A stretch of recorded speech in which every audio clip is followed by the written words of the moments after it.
I say, who that? R.I.P. Tom Benson. Shout out to the whole Who That Nation. Now who that? That fever, that flavor, that funk. I say who that? That fever, that flavor, that funk. Oh, who that? That fever, that flavor, that funk. I say who that? That fever, that flavor, that funk. You got that fever? Yeah, yeah, that fever for the flavor. Got that flavor? Yeah, yeah, that flavor for the funk. You got that fever? Yeah, yeah, that fever for the flavor. Got that flavor? Yeah, yeah, that flavor for the funk. I got that fever, my people. See, we not equal, my people. I'm like that dog saint underneath the steeple, my people. Got Drew Brees, he the feature, and our defense the sequel. The D-line and linebackers, man, they coming to reach ya. Make enemies some believers, cause we overachievers. DBC 50-50 balls and we call them keepers. Y'all can follow this leader, cause Sean Payton will teach ya.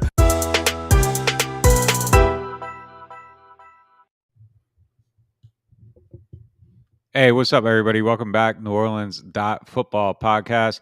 Come to you live from the Better Call Badeau podcast studio.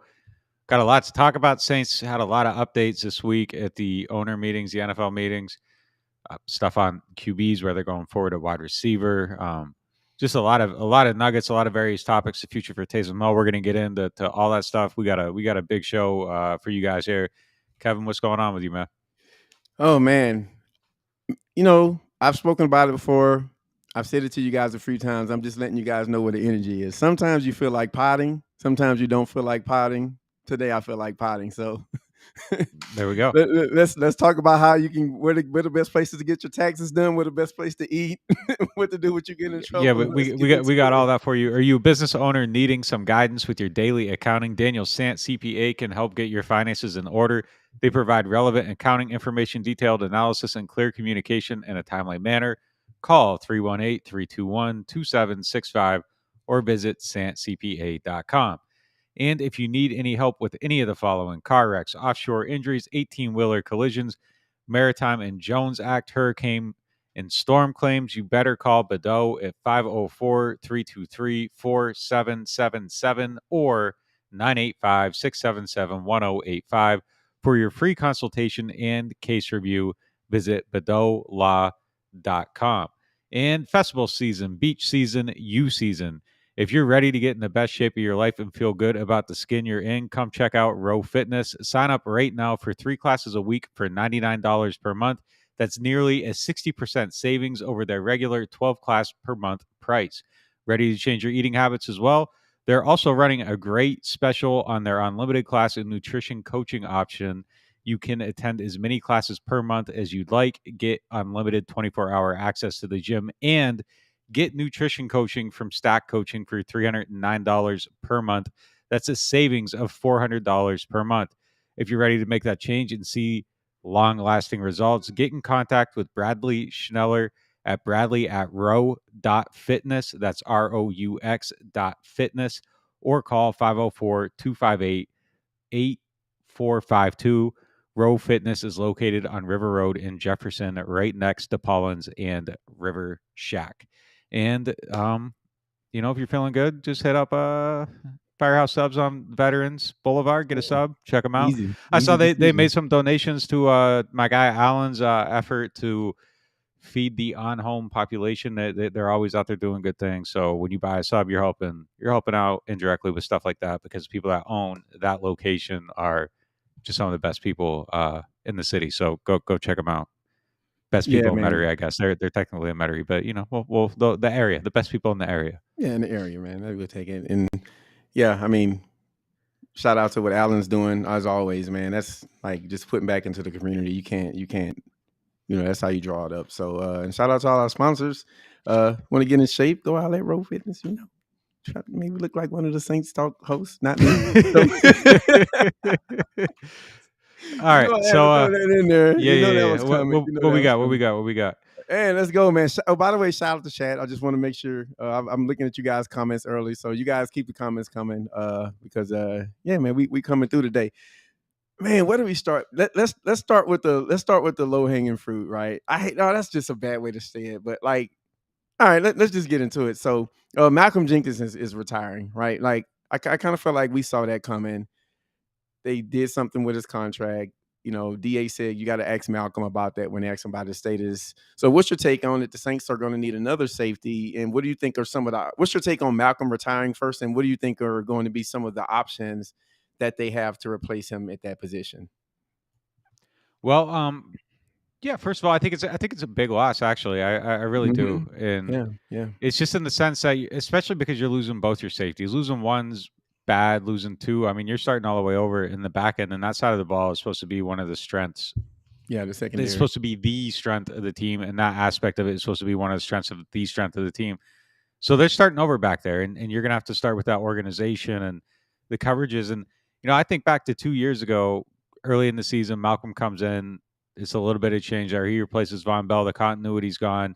And just building up that chemistry took a while. And you're seeing busted coverages, guys playing, cover 4 on one half and something else on the other side. And it was just a mess for a little bit until everybody got it down. They got it figured out. They tightened up and they got rolling, and they looked really good. So I look at the season now coming into it, just from that aspect, you're starting over communication, all of it. You don't have anybody in that back end that has experience with what's going on. Maybe PJ Williams comes back, but I think that they'd probably ideally aim, try to get somebody else in the starting role back there. But you're going to be starting over, just period, building that chemistry, and then 3 weeks into the season, boom, Marcus May is going to come back from suspension, and it's starting over again. So it's going to be a little bit of a process getting that secondary in order. And just I'm not saying that anything alluding to the fact that this is an unfixable issue or anything like that. I think Marcus May is a good player.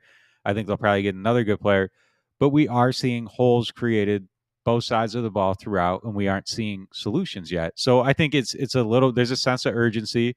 I think that's warranted to kind of feel that. I think, there has to be some, let's see what they do. Let's see how they figure it out. But I think there is a sense of urgency, and we're looking at a bunch of spots, and it should feel a little bit uncomfortable right now looking at this roster. I think May will probably be strong safety. I think they'll probably look for a free safety. Okay. So I think that's probably how it's going to end up going together. But like I said, there's a clock ticking on all this stuff. And now, as it sits right now, going into the draft, wide receiver, absolute must. Nothing has happened yet. Yeah. Besides bringing back some guys, I think bringing back some of those guys, building at the bottom of the depth chart, that's all cool. But you need a guy, like the guy, like to pair with Mike Thomas. Yeah, you don't have that yet. Yeah. Safety, absolute must. Now, no answers there. You have to do something in the draft. Tackle, not a must, but a pretty strong want. I think you're fine with what you got, but you probably could try to do something. 3 big areas, something has to happen. 2 of them, you absolutely, no matter what, you have to find a contributor in the draft right now, unless you do something.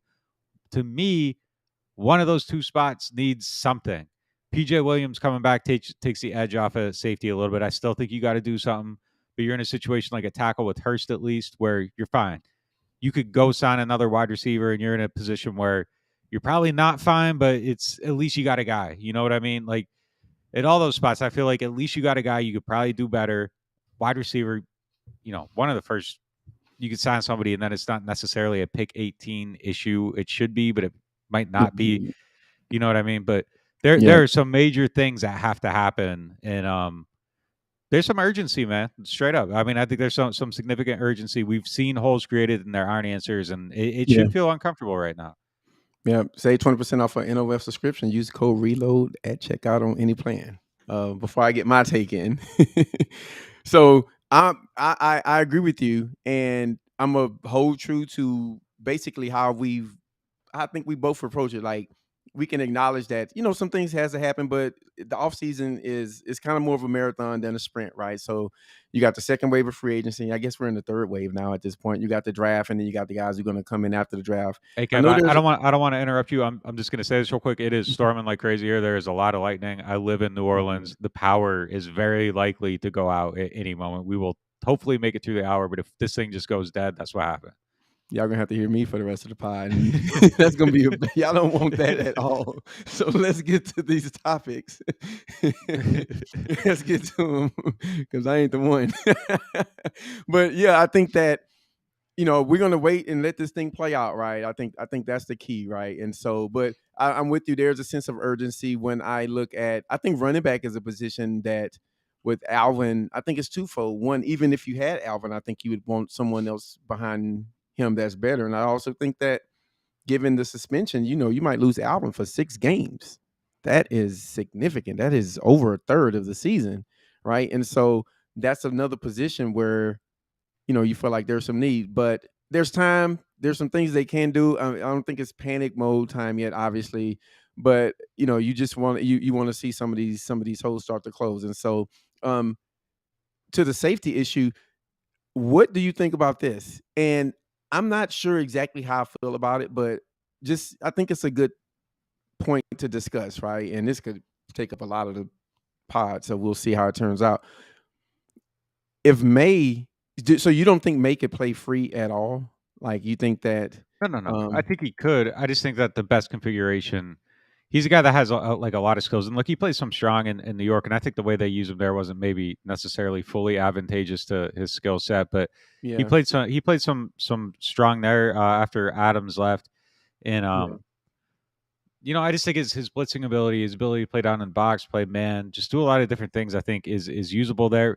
And this is a team that plays a lot of 2 safety shells. So like even then, like if you're playing strong, you're still dropping back a little bit.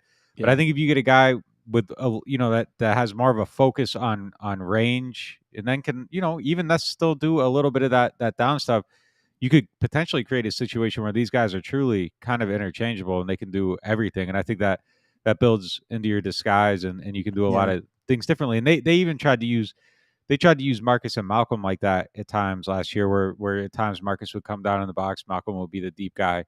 But I think if you get some guys that are, I think May in that strong role gives you an opportunity to kind of build that and have that range in your strong safety that would be kind of rare. And you yeah, can use that in the way DA executes his defense. I think would just would really accentuate that stuff really well. And yeah, I think yeah, they could set that up to be in a position to be really dynamic at that position.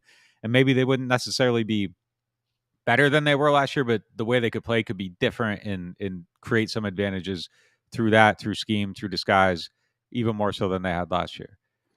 yeah, yeah, yeah. No, you bring up a good point. And I mean, I know Da spoke about May when he was speaking at the owners meeting, and obviously, you were there, but he spoke high about him. He said he's a good safety, he's flexible, he can play on both positions on the back end, strong and free. He has some range back there, smart, instinctive. He said he liked him at Florida, which is interesting.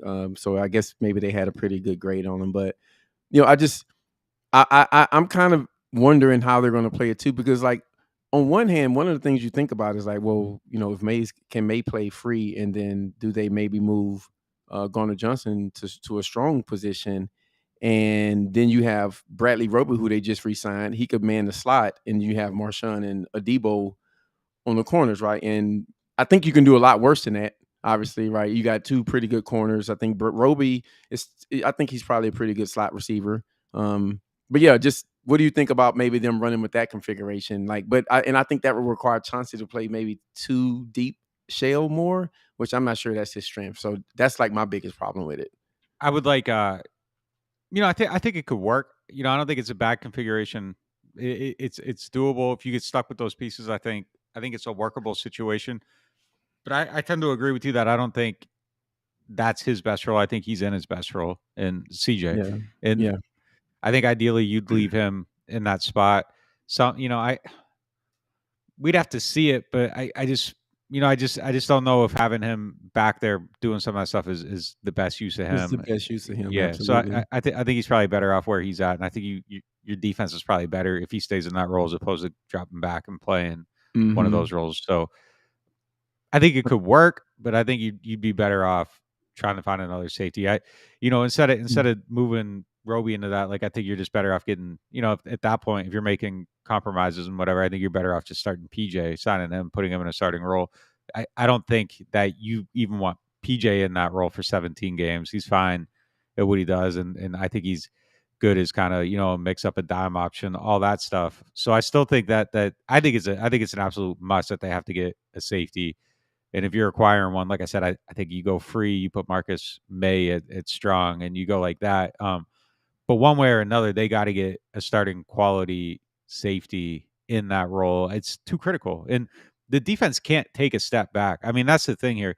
Like the defense has to be strong enough to let the offense be whatever it is, and you're still strengthening the offense and all that. But at this point, this is a team whose identity is built on the defense. Yep. You have a defensive head coach. That is a unit that has to carry you. You cannot afford any attrition, and it's it's losing both these guys. Like it's It's a you're big deal. opening up a wound, and then you got to find a way to stitch it and make sure that Yeah. that wound doesn't get infected, and whatever, the stitches don't let loose, whatever. Like it's imperative. Yeah. Yeah. I mean, just at this point in the game, it's almost like like I can see a scenario where PJ is just they're gonna have to go with PJ, right? Because at this point, there's not a lot of there's not free safeties in free agency waiting to be signed, that are like high end guys. And it depends on how you see Honey Badger, but I don't see him as this rangy free safety who's gonna, so I think that they may end up playing more two shell this year. I mean, they play a lot of that already. Yep. And I think it just may be a scenario where you see them playing more. And if you do have PJ and May back there, then there's some things that you can do schematically where, there's plays where you can drop one guy, post snap one guy, is blitzing or he comes down or, just, those guys have some versatility, right? PJ can play in the slot. May has played in the slot. PJ can play some free. May has played some free. May can play strong. PJ, I wouldn't necessarily call him a strong, but I think he can be a box type player because he is a physical guy. He played in the slot, and you have to be physical to play in the slot. So I could see a scenario where they just have to run with PJ because where are you going to find a safety? And maybe you take a guy in the draft. You don't want to be forced to take a guy high there. So it's kind of like they kind of backed into this position by losing both of those guys where, it's almost like you would kind of rather them just pay Marcus so you don't create a gaping wound in your defense, right? But it wasn't. I guess the crazy thing is, I think they knew. I don't think this was a surprise to them at all. I think when they signed Marcus May, they knew Marcus Williams was gone. I think they knew Malcolm Jenkins was gone. I don't think this is anything that crept up on them, and they knew about it the whole time and made this decision, which is surprising. It's hopefully it doesn't end up like the Mike thing last year where they kind of knew that and went to the draft and everything.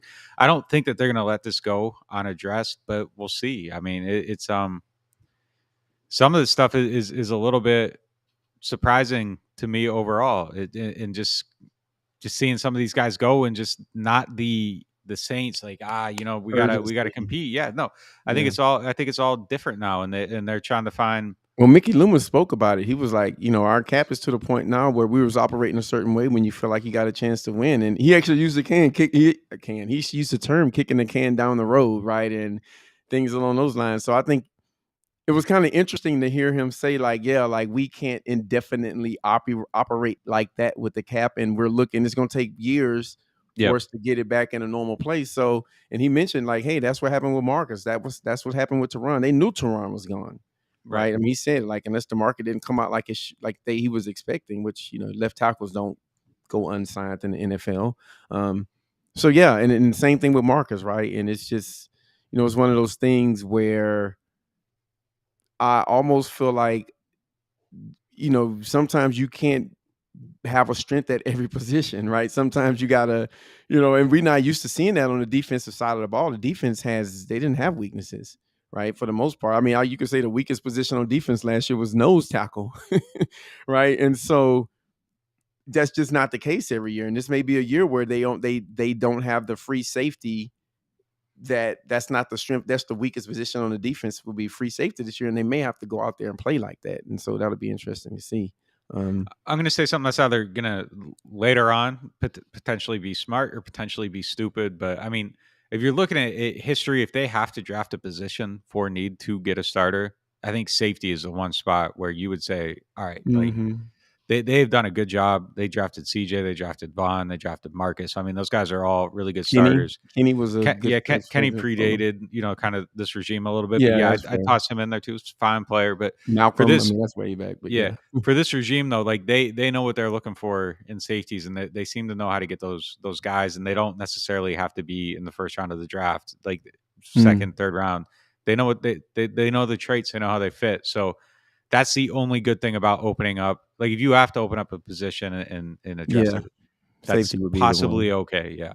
Yeah. Safety would. And And also any safety that comes in and plays on this defense, like you have talent everywhere else, right? It's different playing free safety when you don't have good corners or you don't have a good pass rush, right? So, and pass rush can run hot and cold at times, like most pass rushes in the NFL. Um, but yeah, you make a good point about the draft. Like you got CJ there, you got Marcus there, and they may have to go back to that. Well, they have multiple third round picks. They see a guy they like at the top of the third. They can group They those got the picks up ammo. there. Yeah, good Yeah, they point. got the ammo to move up at that part in the draft. So that will be interesting to see. But yeah. All right. Man, I feel like there's more meat on the bone with that topic, but I want to cover so much stuff. Just real quick, this is a short one. Bruce Arians up out of there. Was that just dropped on the timeline? It's been an insane offseason, man. Just the way things are Bruh. playing out. And it was a little bit weird that Arians wasn't at the NFL meetings. I was looking at the picture, like, where's he at? And that makes a little bit of sense now. And Brady maybe having his change of heart makes a little bit of sense now. I'm not saying like I know anything. It just kind of seemed like watching from afar. There was like a little bit of friction there. Yeah. So maybe that was like, hey, we're gonna get Bruce up out of here, and Brady was like, all right, like I'll play. Like I'm wondering. I don't know if there's dots to connect, but the dots connect if you want them to. Yeah. Yeah, a lot of smoke there, man. Yeah, I mean, I don't know how much of an effect it'll have on the Bucs. I'll be honest with you. Their defense is going to be the same for the most part, and Brady's still in the offense. So yeah, they're going to run the same offense. As Brady been working with this guy for a couple of years, so I don't know how much it affects the team. I mean, maybe there's some. Listen, when you lose a head coach, there's always things like maybe the 2-minute won't be as sharp. Like, it's just yeah, it just depends, right? I remember listening to a offensive coordinator. Man, I forget his name. His name starts with an S. It sounds Italian. He was the head quarterbacks coach in San Francisco, and now he's the offensive coordinator for Kentucky, I think. I forget his name, but basically he spoke about just like the 2-minute, right? And I love hearing coaches talk because that's like what really goes on in the league, right? And especially when they're being candid in offseason, he was just talking about like things about like how the 2-minute in the NFL, gosh, this is off subject, but it's relevant. In the 2-minute in the NFL, like he said, we're almost spoon feeding the quarterbacks. He's like, we're just giving them plays, everything we want to go in. With Sean leaving, you always spoke about like how good Sean is in the 2-minute, right? And like whatever the quarterback that they put out there, the 2-minute just seems to work when it's the Saints. And that kind of came full circle to me. I was like, oh yeah, because in this guy saying like this, the head coach is giving the quarterback so much information. So it just kind of made me think like, man, that kind of goes back to why the Saints maybe had so much success there. And it's something you always spoke about here. So yeah, I mean, a lot of their 2-minute though is quarterback dependent and making calls on his own, and it's hand signals, and they've been running the same stuff for God, man, for forever. I got a story on the website like breaking it down, and like these hand signals just over the years they don't change. When you see the quarterback cupping his hands, like you do this, this right things. Here. Yeah, there's one where it looks like he's like putting lotion on, and it's always the same play, and there's a handful of them, and like that stuff never changes, and some of it's based on they get them locked in a defense, and it's just kind of pick them apart. And if they line up one way, they'll do one thing, and if they're showing another look, they'll do something else. But a lot of that is quarterback dependent. But yeah, I mean, as they're going up, it's probably not even hard for the coach to communicate stuff because you're keeping them trapped in a look, and it's just kind of you're attacking the same look over, or the same personnel at least over and over and over and over, and you get the matchups you want, you get them trapped in it. And one of the other things too, like I'm surprised a lot of teams don't do this, and something must have happened that evolved to stop it. But like there was Chip Kelly kind of ran a turbo offense a little bit. Patriots ran a turbo offense when they were doing the 2 tight end stuff, and it was incredible. They moved so fast all the time, and it was just calling plays with one word and all that. But I mean, there's a level of continuity that I think you need to be able to do some of that stuff and to have that communication and to be able to call it and all that. So, but yeah, I mean, I think taking Bruce out, keeping all the coordinators and everything, it's kind of the same thought process we have about the Saints. Is that things will relatively be the same. There probably will be some attrition, but overall, I think that you can probably maintain. And I think having that quarterback that helps a lot. Is losing an offensive coach, keeping Tom Brady. I mean, if Sean left and Drew was still here with Pete, I think my feel on the offense would be, oh, Drew can run the offense if all else fails. You Pretty know what much, I mean? Yeah. So I mean, I Drew think gonna cook. I think having Brady helps with that a lot. Yeah, definitely. Yeah, we'll see what happens with that. But I think the bigger news was like Brady coming back. I was like, bro, can you just like go away forever in football, right? But Next, moving on. Taysom Hill is no longer considered a quarterback by this regime, and he will be focused more on playing. I think Da said he'll be playing more at the move tight end position. So, when we talk about the weapons that the Saints have, well, two-part question. Just your thoughts on him playing there. Mine quickly is should have been there from the start, and I'm glad Good. that Move to the next part of this. Yeah. Yeah. All right, good. Yeah, we both agree. Like, just gain the weight back and Yeah. fix the Good. foot, and then block people. Good Right, but second part.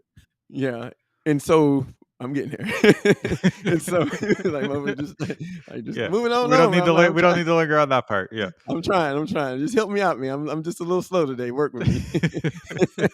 Patient, Nick. Just chill. No, but seriously, like, so do you think like we should account more for Taysom and the tight end? Because when I think about the Saints whipping, I think about Troutman, Vanette, Juwan Johnson, and then the wide receivers, Mike, and the three guys they got. I don't know if I forget, but do you think we should be considering Taysom there? Like, maybe there's some meat on the bone there, or just the fact that he's good at it? Like, do you think that's like, what do you think that adds to the offense? Because I think it kind of gets forgotten about a little bit. Yeah, to some degree. Like we got to see how he practices. Does he? Like I'm assuming he's completely out of the quarterback room. Like he's got to be. This is done. Sean's No gone. more That's time. over. No one's accommodating that anymore. Like this is what it is. They got Andy Dalton. They got That was a Sean Payton Jameis. thing. Yeah, and they got Blake Bortles, and they got Ian Book. Like the quarterback room's done. Yeah, you don't need a fifth guy in there hanging out doing whatever he's doing. Move down the hall. That's you. You're over there now. So if they do all that, yeah, I mean, I think to a degree. At the same time, we got to see more. He hasn't proven anything at tight end. That's true. He's made, he's had a couple plays, whatever. Like he blocks well. But they gotta figure out what he can do as a pass catcher, what he can do as a route runner. He's got to focus on that and show people what he can do in that role. So I think he has something to prove. I think he's overpaid for that position. Honestly, he still needs to show something. But I think he could be good. I just don't want to give him credit before it's earned. And that's just kind of where it's at with him. I think he can do good things. I think he can help there. I think he is part of that discussion, and I think he can be a solid player. Yeah. But there's things he's got to prove, and we just got to see more of it. That's it. I mean, we just haven't really seen it consistently as a pass catcher. It's just, here and there some things, and some of those glimpses have been good. Don't get me wrong. Like, I'm not trying to downgrade this guy or anything. It's just I don't want to overhype him after years of overhype. Like, it's time to start having the realistic conversations about who this guy is. Yep. Do you think he still does some of the like quarterback power type stuff? Like, I hope not. Like, I just get it out of there, man. Like, really, I think like, man, but short yardage, like he kind of was good in some. Yeah, maybe now and then, but like, but not a lot. But just like, I wouldn't mind him running some quarterback power. I think now and then I guess. I mean, but I just don't. I just never really see anything wrong with like an Alvin Kamara run. Like it's just. Yeah, but you get a numbers advantage when it's a quarterback, right? You have more guys, one more guy blocking. Yeah, but and he's bigger. I mean, I don't know. I'm pretty sure Taysom is like probably bigger than any running back. Yeah, I mean, I guess as I'm thinking about it, like I guess like now and then is a change up, but I just don't want to see it as like the package. You know what I mean? Yeah. No, it's time for Taysom to run his package of quarterback play. Like, I just don't want to see it anymore. Like that part of the game, you knew it was coming. Like, is it the beginning of the second, the end of the third? I guess like a 3rd and 2 or something. That's cool. Like you can run it. Like some of those high percentage plays where it's really tough to stop him. The plays where it's like they're gonna do this, and can somebody tackle this? Mike Allstott. Yeah, that's fine. Like you can do that, but I just don't want to see. I just don't want like the Taysom quarterback installation. But yeah, I mean, I guess some of the stuff like, the little pop pass off the power look is something that they could run, close to the goal line. There's a handful of things that I could see, but I just don't want it to ever be back to like what it was. Why are you laughing, man? You just call him Mike Allstott, bro. Well, that's what he kind of, I just think of the big shoulder pass. It's a funny visual. I'm just like, he was like this big trotting dude that ran a 5.5 40, but just ran over people. It was definitely like, I just thought of Taysom in like these big shoulder pads, man. Yeah, you put that in my head. I think it's ran its course though. Like as far as that, like there's things to take from it, but I think 80% of that stuff can go. You keep the 20% that works. Have it be a little change up now and then. But move on with y'all. Yeah. I mean, let them throw like one pass every 8 games, just so teams can somewhat show some little bit of respect, but I Yeah. would just throw it out and let him throw it out of bounds too. Just like don't even just we gonna get this down up just for the look, right? But yeah, I think they should run some package of plays where he, like you said, the short plays, the none where the risk is not high. But I don't want to see Taysom dropping back, making any passes, or coming in Yeah, there no, I've on seen enough of that. 4th and 8. I'm done with it. But as a weapon offensively, and I mean, you can line him up. You could line him up. But the good thing is that he's played quarterback. So I mean, maybe there's some things you can do formationally to maybe confuse some people, like if it's short yardage or something like that. But I just think his use should be at like they're doing it. I think it's tight end. I think the quarterback thing was a Sean Payton thing, and he's gone obviously. But I think I know I don't consider him when I think about the weapons, and I think there's something there, right? And I think it's a middling tight end. I don't think he is the tight end that he's paid to be, but I think there is something there offensively. And at the position that they're in, they kind of need much as they can get on that side of the ball. Yeah, So maybe he will be. Maybe he'll surprise everybody. Maybe focusing on it changes everything. But yeah, right now, let's see what he can do. I think he's a guy that can help, but I don't look at him as a solution yet. And he can yeah, prove us wrong, and I will change my take as soon as he does. And please yeah, do. that's fine. But right now, Get it out of here. yeah, it's time to be just have realistic conversations about this guy. Yeah, that's fair. That's fair. Well, another guy we need to have realistic conversations about. Well, not even big. Just this is a very short one, but every once in a while I'm wrong, and this is when I was wrong on. But man, DA sounded pretty high on Pete Werner. Like, Oh yeah, I was like, oh man, like I mean, I'm like, all right, like it doesn't sound like Quan is coming back.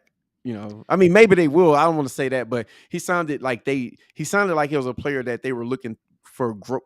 They were looking at, they was looking for some growth from him, and yeah. I someone that mean, they're he's looking a good forward to player, man. playing He more. had a good rookie season. He was good in Yeah. college. Came in, he was exactly as advertised, solid, right place, right time, consistently. Couple there. I mean, I think there's maybe 2 or 3 plays that come to mind that I were remember negatives 2. last year. Yeah, Yeah, but yeah. like overall, I think he had a very successful rookie season, and as a Oh, second yeah. round pick, he should be ascending and be pushing for that Mhm. starting job. And look, I think if they could get Quan back, It makes I mean, I sense. think that's fine. Yeah, I think it's fine at the right price. I mean, I think it's pretty obvious he doesn't have the market that he wanted Mhm. at this That's a point, good and point. Which is uh, weird. I it's think not weird to me. Yeah, I think he's a package player that has a place in a certain package, right? And it's just weird that Yeah. no team see that type of speed and say, "Okay, I could use this guy with my dime package." And I don't know. I just thought that someone would Okay, have maybe. then we're on the same page about this guy. Like, I think if he comes Yeah, back this time, the balance of it should change. I think Pete Werner should be the main guy, and then you pick I your think that's where spots. they're going too. It seems like that's the direction. Yeah, I think you pick your spots with Quan at this point. But I mean, that's a guy that's it's going to be hard to have a real talk about him around here. I think he has value in what he does, but I think the NFL is telling you what they think about Yeah, him as a man. full time linebacker, and I'm I glad think we he say that. Like the NFL, like when a guy is like not signed, like I mean, that's just such a good point. It's like, man, don't. It's the end of every 32 teams are telling you what they think about this player, right, not including Kevin this and one, Nick. Yeah, including this one, yeah, right. This because isn't that Kevin and Nick saying it. This is 32 right. GMs, 32 head coaches, 32 offensive coordinators, 32 defensive coordinators. It's such a strong way to make a point. Anyway, go ahead. I like some of the things he does. I think he brings value as an energy guy, as a leader. Yeah, yeah.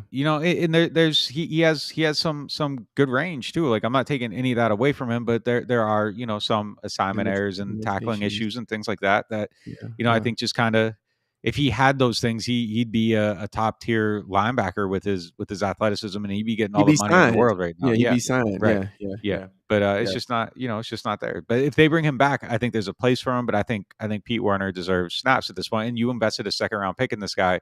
Yep, That's yep. how you want it to play out. You don't want to have to spend money on a veteran to start when you when you spend a second round That's a pick. good point. Yeah. That's a good And point. the That's a good fact that point. Zach Bond isn't even in that conversation, you already burned one draft pick. So I Yeah. mean, it would be a very bad situation if the head coach is up there clamoring for someone to replace a second rounder. But again, I think building a strength on a strength, finding places to play everybody. But I just want to see it flip on its head from last year. And this Yeah. year, Werner's the main guy. Quan would be the package type of player if they decide to bring him back. Yeah, yeah. And then you need depth at that position too, right? Yeah. Who's the third linebacker? Zach Bond isn't anyone that he's not a player that I don't think anyone is really super comfortable with. Based off what we know, he's not ready to play. Yeah, I mean, change the narrative. Again, same thing, but based off of what we know, he's not someone you feel comfortable as yeah. someone goes down, he's starting. He's just not there yet. He's not there yet, exactly. And so if you feel like you need some more depth at that position and Quan is available after the draft, before training camp, I think that's perfect. It's a perfect guy to sign, right? But, God forbid, DeMario gets hurt, right? Then you feel like, you got someone who could play the will position, and Pete, DA said Pete played the Mike and Will. So he feels like there's some ways comfortable. DA did say one thing that I've never heard a coach or anyone put it this way, but it's common sense, but he said that linebacker is one of the harder positions because there's something going on all around you. There's something in front of you, behind you, to the left and to the right of you. Like it's like things fast are happening around you in all places. And it was just an interesting way to like hear him put it, right? And that's the good thing. Is like I want him to be like more like candid with his defensive takes because he's a super smart defensive dude, and just it was kind of interesting to hear him talk about like how he sees the linebacker. So that was something I kind of noted when he was talking about Werner. No real question there. But anyway, so Jameis, let's get into Jameis, man. Jameis spoke at length. When I was reading, when I went back and watched the interview, I was like 30 minutes, man. Like this is him and DA was like 30 minutes each. And I was like, oh my goodness, like this is like watching a movie, right? But I got through it because I can't come on here and not know what I'm talking about. So one of the things that I thought was really interesting is, other than Jameis just still being like the most positive guy I've ever heard. If he really believes it, he needs to share that gene because that guy is optimistic, like on a level that no one else, more so than Drew. And Drew was like almost annoyingly optimistic at times. But one thing he did say was like that he was like, "Hey man, I actually took something out of this situation with Deshaun Watson. Like I'm glad it happened because it gave me an opportunity, which James is probably looking for the positive. And I believe that he really thinks this. But he said, like, basically we had to have some tough discussions, and it allowed him to see where he fits into the organization and like how they see him. Right. So it seems like he gained some insight from like, hey, well, this is what we think you lack. Right. Hence us going for another player, like going after Deshaun Watson. Like, here's where we think you can get better. Like he said, it kind of made it seem like he got like some real feedback that he maybe hadn't gotten previously.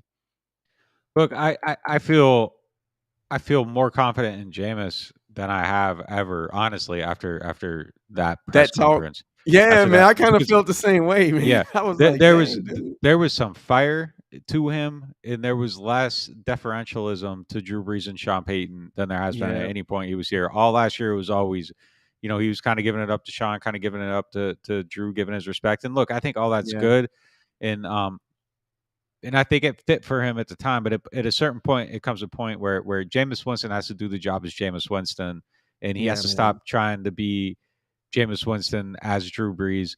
And I think it's good to take lessons from Drew and good to take lessons from Sean and incorporate that and become it and put it inside of you and be those things. And the way Jameis talked might not have been truly reflective of the way Jameis felt inside. He might have been saying those things, but inside he felt a certain way. But the fact that he feels the confidence and the ability to say what he wants and what he feels in his own way now, I think that was good for him. And man, it just made me feel more confident in him because it felt like Jameis is at a point where he's ready to take ownership of this and do it the way he needs to. And I think that's where he needs to be. And just seeing that fire and that little bit of, a little bit of FU, the favorite quarterback. I can do everything your favorite quarterback can do. My talent speaks. I was like, boy. And I don't even know if that was like a double entendre. I don't know if he was talking about all the quarterbacks in the league, or I don't know if he was talking about, because every time we talk about Jameis Winston, it's a comparison to Drew Brees or whatever. So I don't know if he was talking about that. But whatever it was, I mean, there was smoke, and that comment like was just like, all right, like this guy is ready to, like there's a belief here, and he's showing it to us. And I'm sure he's always felt it about himself, but that he's showing it to us. Mm-hmm. I felt better about him as a player, and it might not ultimately mean anything, but I think it's reflective of his current mentality. And I feel like he's on a little bit of a mission, and I think he always has been, but even more so now. Just Yeah, kind of man. after seeing the team go after this guy, try to replace him, and I think he's ready to prove some people wrong. Yeah, I think that's a good take. It's almost like he's like almost like liberated a little bit when I was listening to him talk. Like he Yeah. felt like he had more freedom. Like he just like Sean ain't here. Y'all lost, the other quarterback you went after. Y'all had to come back to me. It's almost like you mess up and you try to go get your girl back, and there's some new rules in the relationship, right? And so it was interesting to hear like that confidence. You said he was talking about like, hey, if you want me to lead this team, then like tell me what you think about me. What can I accomplish? Like, are you going willing to go through some growing pains with me? Maybe sometimes like build the team around me, right? Like basically like the two most important, and he said it like the two most important people on the football team are the coach and the quarterback. And he mentioned himself like, hey, I'm an important part to this team, right? And he wanted to say, hey man, I want to see some commitment from you now that I'm your guy, right? I'm not going into training. This is all the stuff he spoke about. He said, I'm not going into training camp wondering if I'm going to be the quarterback. He said that, man, look, I know I'm the cornerback before all of that stuff, right? I found out I was a quarterback last year, 1 week before the game, right? The first game, right? And so he sounds like he's saying like, hey, look, now I have a bigger voice in this. Now you guys are invested in me, and now we got to work for each other. And it was cool to hear, man. Like it's his team now, and he sounds like it. Here's a wild thing that I'm about to say. Like, I want to see him throw interceptions in training camp this year and not be afraid to do it. Like he was afraid to do it. Like he was afraid to make a mistake all last year. He's in this battle. Like, how Yeah. comfortable can you get in your offense if you can't make mistakes? And he's going to go out there and he's going to throw picks, and people are going to freak out about it and make way too big of a deal of it. But I'm telling you right now today, the fact that he does that, it will be a good thing, because it means that he's actually growing in the offense. And you can't be good at quarterback if you don't know your limits and what people can do and how far you can stretch things. And Drew was throwing he, interceptions, to all the the point where time, Marcus Williams was Ed Reed when all the training camp. time, all Because the Drew was letting time. it fly, and Marcus was all over the place, and they was like Ed Reed, and it was like, bro, Yeah. this, And yeah, I'm telling you right now, the talk is going to be, it's going to be stupid. People are going to make dumb jokes because Jameis can't throw a pick. But I'm telling you, man, like, that you want it to happen. And last year, the timidness, I felt, lingered throughout the whole entire season. And it's understandably so. But yeah, I agree with him that he needs to be empowered. If you're going to take the guy like him and you're going to make him the quarterback, you got to make him the quarterback. You can't play the games with him. He earned the job. He's better than Andy Dalton. Andy Dalton's a good backup. I agree with that move. Your quarterback's got hurt 3 years in a row. Having a good backup's important. But Jameis yeah. doesn't need to feel like there's anybody breathing down his neck. And if you really want this guy to be the guy, he needs the room to feel that. And he needs to know people are confident in him, because look, he was the 30 guy, and he lost his job. He lingered around. If he's your starter, Jameis has to know, A, yeah, I can't ever make mistakes on that level, but B, he has to know that he can make a mistake, and Taysom Hill isn't, coming in and doing whatever he's Right, doing. warming So up and stuff, yeah, yeah, plantar yeah, fascia all out the way and stuff. Yeah, I mean, that's it's interesting because I agree. But on the flip side, when you listen to DA talk, he kept talking about 14 touchdowns, 3 interceptions. He did such a good job of protecting the ball. yeah. That's But every time he spoke about Jameis, he was talking about protecting. And my thinking was like, man, with a defensive minded coach, that's what those guys want, right? Like they, yeah, he does got to protect the ball, but I mean, it was too extreme last yeah, year. Like, yeah, it's cool you have three picks, but you're throwing for 90 yards a game. Like, I don't even yeah, know what I it know, was, but it right? was like It's not 128, enough. 220, whatever it was, man. Like, it was anemic. Like, the offense was barren, and It was a they're defensive running game offense. Like yeah, we that's got what the it film was. breakdowns on the site. I mean, there were a lot of throws he didn't attempt and that he Yeah, should have been yeah. attempting, and it wasn't really necessarily about the mistakes Jameis made that turned up in the interceptions. The mistakes were the throws he didn't make at times, and Mhm, mhm. there were some, and That's a negative play too. Yeah. yeah, so that's the stuff, and he has to have the confidence to make all those plays. And I just think that was a mentality with the team and just kind of the situation he was in, and I understand exactly how it played out, but that can't happen again. And if he throws 15 interceptions next year, that's fine. Like, it's fine. Anybody can throw 15 picks. It's not a big deal. So Drew did it a lot, yeah, and that he's needs not to be Drew. the That needs to be the standard. It can't be 0, like you can't. Yeah. And I think that he was in a situation where it felt like it had to be 0. And look, the we all like the jokes about the God's plan throw. Like that's a throw that you should be fine with for your quarterback. It shouldn't be Mm, this thing that's dissected for weeks on end. Your quarterback yeah. should have the ability to, every now and then, if he takes a risk and it works out, you just say, hey man, you got away with one, cool, good play, move on. And that should have been the end Yeah. of it. And Yeah. I know. that's where this needs to get with him. It doesn't need to be the coach even undermining that in the post game press conference. Like just let it go. Like let him be the quarterback, and either it works or it doesn't. But you got to make that decision, deliver or die with him today, and they did, and I think that's a good thing. Yeah. Yeah. Yeah. And it definitely sounds like, I mean, he sounds like a person that feels like, I feel like they gave him that confidence because now, I mean, I'm pretty sure that confidence comes from somewhere, right? Like they probably, hey, James, you're our guy. We're going to work with you. We're going to try to make this work. And once he gets that, once he gets that, that commitment from them, it kind of empowers him a little bit. And so, that is something that, that is good to kind of like hear from him. What, I mean, and they asked him, I think I don't remember who asked him the question, but someone asked him like, what's going to be different this year? And, it's funny. He said, well, I got to, first thing he mentioned was like the receiver room, right? He mentioned like, well, I got Mike Thomas this year, right? And so that's like a big deal for him.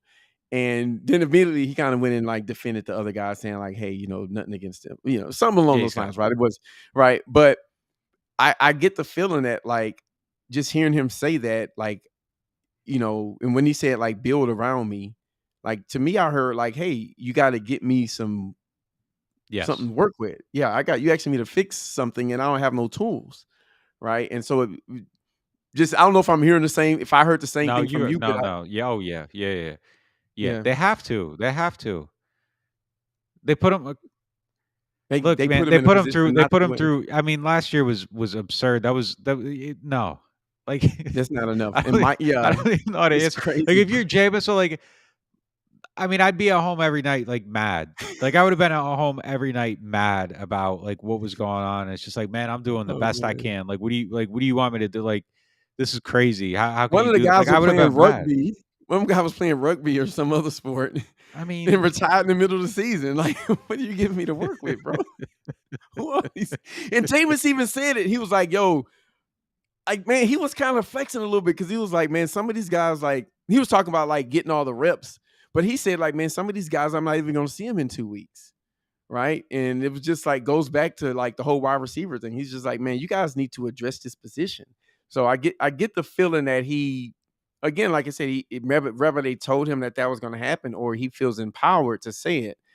But, I just, it's some new confidence, man. It's some new confidence. But I think them realizing, or I get from the words that they say that they realize that's the issue. So I think it's something that, we just kind of got to let, play out. But I think it's recognized by the team saying it and then the quarterback saying it too. Like, hey, everyone is kind of saying the same thing. Like, where are the wide receivers at this point?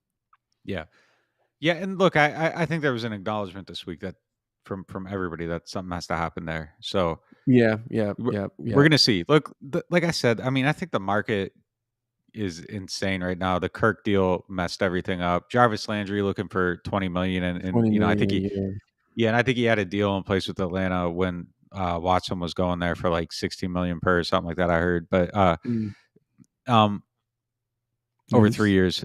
But I mean, look, I don't think he's going to get that money either. So he has to cool off, get a lower deal, and I think everybody's going to have to. There's a humbling in a come to, all right, this is a realistic situation here where things are going to work out and what you're going to get paid. And I think all that has to settle before any of this stuff happens. So yeah. it's a market thing, and then there's another layer to this too. A lot of the guys still remaining on the market are represented by the same agent, and there's a Hmm, deal in which those guys are going to come off the board.